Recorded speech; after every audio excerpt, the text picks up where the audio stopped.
অনেকের আমাদের এই মনোনয়নের জন্য যে নির্ধারণ করা হয়েছে যে টাকা সেটা দিয়ে রসিদ কেটেছেন। আপনাদেরকে বলি যে একটা গুরুত্বপূর্ণ এবং এদেশের রক্তঝরা সংগ্রামের পিচ্ছিল পথে গণতন্ত্র প্রতিষ্ঠার যে পরিবেশ তৈরি হয়েছে, অর্থাৎ একটা অবাধ সুষ্ঠু নির্বাচনের মধ্যে দিয়ে পার্লামেন্ট, সরকার গঠন এবং জাতীয় সংসদে সরকারি দল বিরোধী দলের বিতর্ক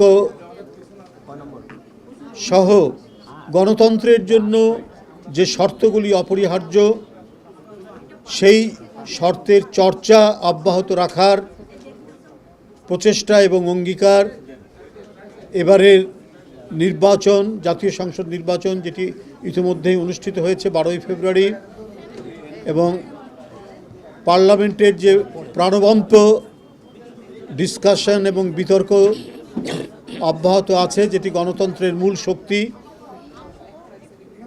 এটাকে অব্যাহত রাখতে হবে। যারা দীর্ঘ 1600 বছরের ফ্যাসিবাদ বিরোধী সংগ্রামে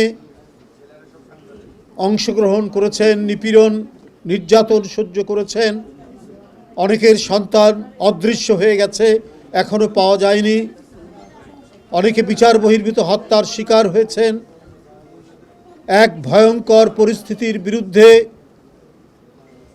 নিরন্তর আন্দোলন সংগ্রামের মধ্যে দিয়ে গণতন্ত্রের যে বিজয় হয়েছে, ফ্যাসিবাদের প্রতিভূ শেখ হাসিনার পলায়নের মধ্যে দিয়ে যে বিজয় হয়েছে, সেই বিজয়কে আমাদের নিশ্চিত করতে হবে, সেই বিজয়কে আমাদের আরও সুসংহত করতে হবে।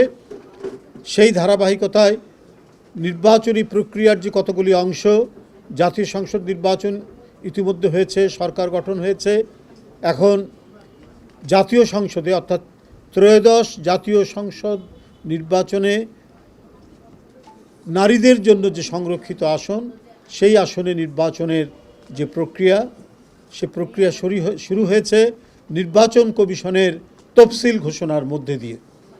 বন্ধুরা,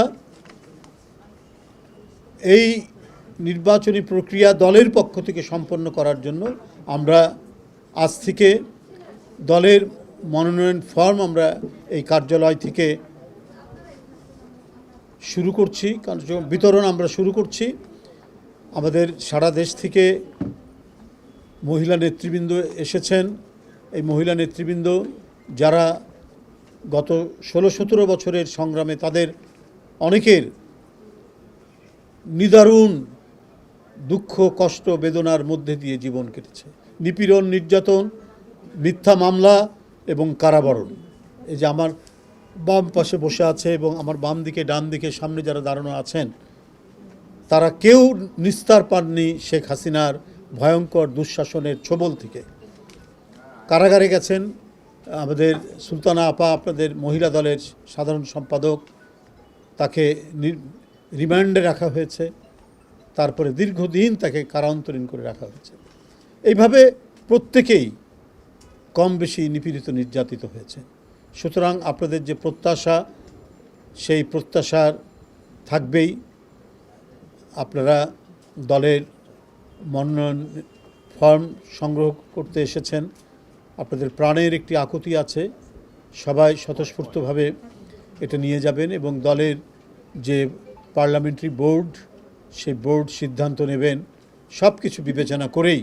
অর্থাৎ আপনাদের আন্দোলনের ভূমিকা, বিগত 16 বছরের আন্দোলনের ভূমিকা, 17 বছরের আন্দোলনের ভূমিকা, আপনাদের দক্ষতা এবং পার্লামেন্টে কথা বলার যে যোগ্যতা এবং অন্যান্য সমস্ত যে যোগ্যতা থাকা দরকার, সবগুলো বিবেচনা করেই মানে দলের নীতি নির্ধারণী ফোরাম বা বোর্ড, যেটাই বলি আমরা, তারা সিদ্ধান্ত নেবেন এবং এই যে সিদ্ধান্ত নেবেন সেই সিদ্ধান্তটা আবার সবাইকে মান্য করতে হবে। এটা আমি পেলাম না, ও পেল বলে এক ধরনের মানে পরিবেশ তৈরি করা, বিশ্রী পরিবেশ তৈরি করা, এইটা করা যাবে না। কারণ আপনারা এই দলের জন্য অনেক দুঃখ কষ্ট সহ্য করেছেন, অনেক বেদনা আপনাদেরকে পোহাতে হয়েছে। সুতরাং দলীয় সিদ্ধান্ত আপনারা সবাই মান্য করবেন, এটা আমার দৃঢ় বিশ্বাস।